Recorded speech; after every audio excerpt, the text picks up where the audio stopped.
ভাবলাম আজকে একটা ভিডিও করি যে এই যে টানা বৃষ্টি হচ্ছে সাকুলেন্টের কি অবস্থা। এগুলো ছাদের গাছ। এই টবটা ভালোই আছে, এই টব একদম ধুয়ে মুছে সাফ হয়ে গেছে।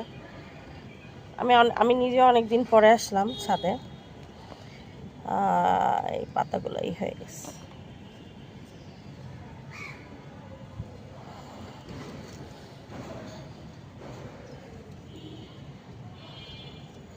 এই গাছটা অনেক হয়, এই কয়েন প্ল্যান্ট অনেক হয়। এখানে একটা আগাছা হয়েছে দেখলাম, এটা ভালোই আছে, মোটামুটি ভালো আছে। এটা জেট প্ল্যান্ট, এগুলো বৃষ্টিতে ভালোই থাকে।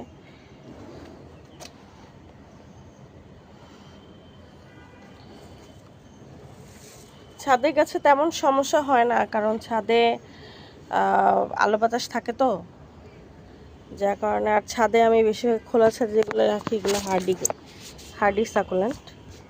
এটা একটা পেয়ারা এখানে পড়ে আসছে কেন জানি না। ছাদেরগুলো ভালোই আছে। ক্যাকটাস,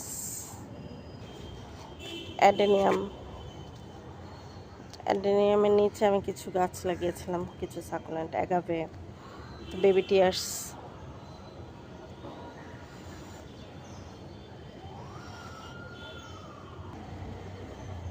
অনেক দিন আমি ছাদে আসি না, এর মধ্যে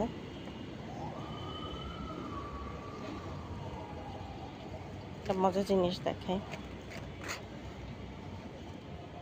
বেবি টিয়ার্সের এখানে শেকড় চলে আসে।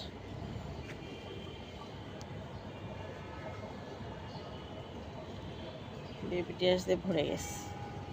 এরকম দু একটা পাতা পচে যায়, এগুলো ঠিক আছে, সমস্যা না।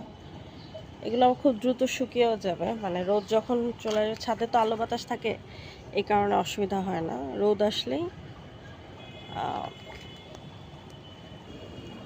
রোদ পড়লে শুকিয়ে যাবে, এটাই আশা করতেছি।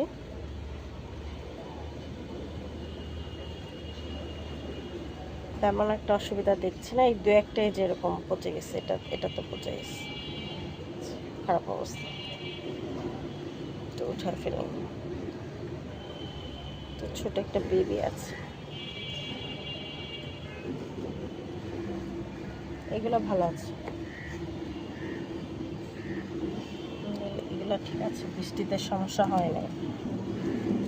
এগুলো ছায়াতে থাকে, বৃষ্টিও পায়। অন্য গাছের ছায়াতে এগুলো থাকে, অসুবিধা হয় নাই এখনো। ছাদের চেয়ে আমার বারান্দার গাছগুলোই বেশি মারা গেছে।